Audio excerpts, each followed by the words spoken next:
خستگی ناپذیری از کجا منشأ میگیرد؟ از همون صمیمیت و صداقت و عشق و کشور و ملتی خداست که به انسان نیرو میبخشد. اگر انسان صادق و صمیمی نباشد، نه در او احساسی ناترسی پیدا می شود و نه احساسی خستگی ناپذیری. این از همون محبت، صداقت و مردم شناسی. و من همون سخنرانی های اولین در اجلاسی 16 خرداد بود، اونا رو تماشا کردیم و همه تاجیکستان، جو نمیتوانیم بگویم مخالف موافق، همون و همه تاجیکستان تحت تأثیر این سخنرانی قرار گرفت و حتی از طرف مخالفان هم پیامی تبریک و موافقت شد که ما این سخنان را با جان و دل قبول داریم. یعنی واقعا بسیار صمیمی صادقانه صدا دادن و مردم از همه مهم که با زبان مردم، با زبان خلق و با مراد خلق، اون چیزی که با مراد خلق گفته می شود و راز موفقیت اساسی فکر میکنم پیشوای محترم ملتمون هم در آن همین مورد شناسی، مردم شناسی و دلشناسی از مردم است که خلق خیلی میخواهد با چطور باید سخن گفت و چی رو باید. این یک ما در همین بخش فرهنگی گیره.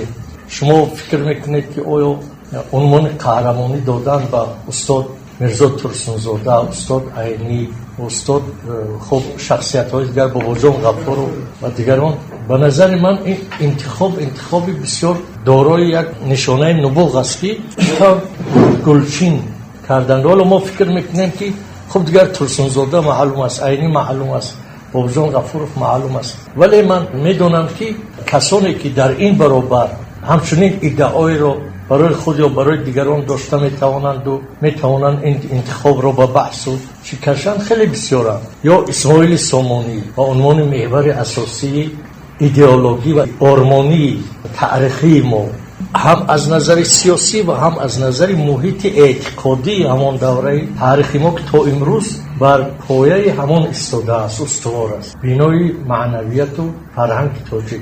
یعنی من فکر میکنم که البته اینجا مشاوران میتوانند سهم داشته باشند، شخصیت های دانشمند سهم داشته باشند، ولی وقتی که آدم بحث ها رو در موضوع های دیگر بین همین نخبگان فرهنگی ما مشاهده میکنه، به نتیجه میرسد که اگر شخصی رهبر دولت کسی نمی بود که این واقعیت رو خودشون نمیشناختن، این موضوع ها تا بحث به آخر ادامه میکردن و هیچ نوع انتخابی هم شاید درست صورت نمیگیرید. و باری در یک مجلس هم تاکید کردن که استاد میرزا ترسونزاده رو من خودم پیشنهاد کردم که عنوان قهرمانی و من هیچ کس این گونه پیشنهاد نداده بود.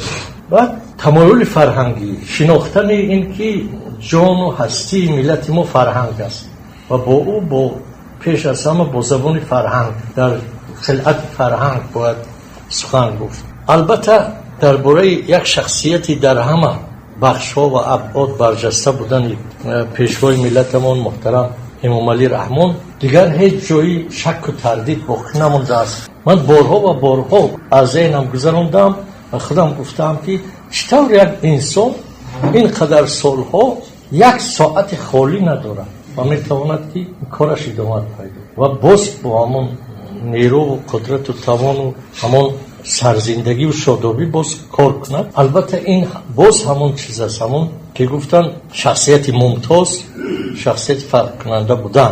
در این سخنها جایی تردید و ما میگیم درباره توصیف و وصف رئیس جمهور. خب این کارهایی که انجام میدهند و فکر میکنم که خودشون با همون زبان خودشون همه چیز رو میگویند.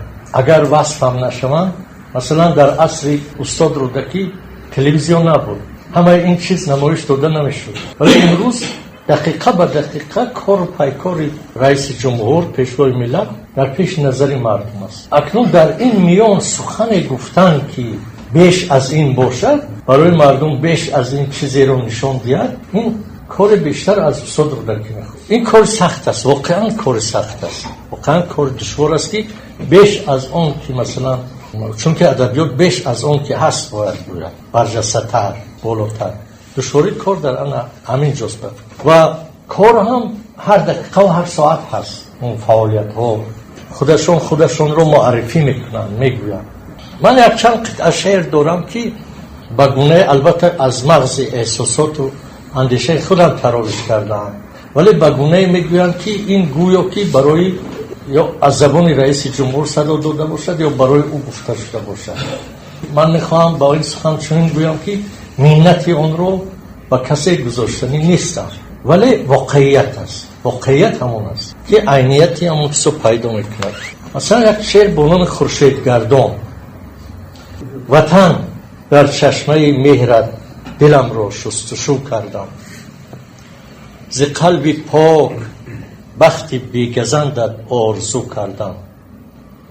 شناسم تا نهایت اختر طالع خلقم را، بسا شب‌های غربت اخترت را جستجو کردم.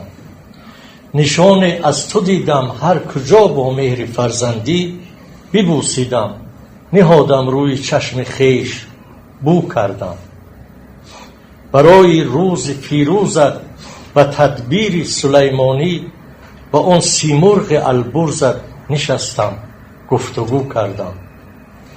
چو دیدم هرزگوی با گزافت پاره خواهد کرد، با موی کلک خود چاکی دهانش را رفو کردم. ز پیرانت دعا جستم، ز طفلانت ضیا جستم، با اشکی رحمت و لبخند مادرها نمو کردم. الا قلب خراسانم، همان خورشید گردانم، که از 6 سوی عالم سوی خورشید تو رو کردم.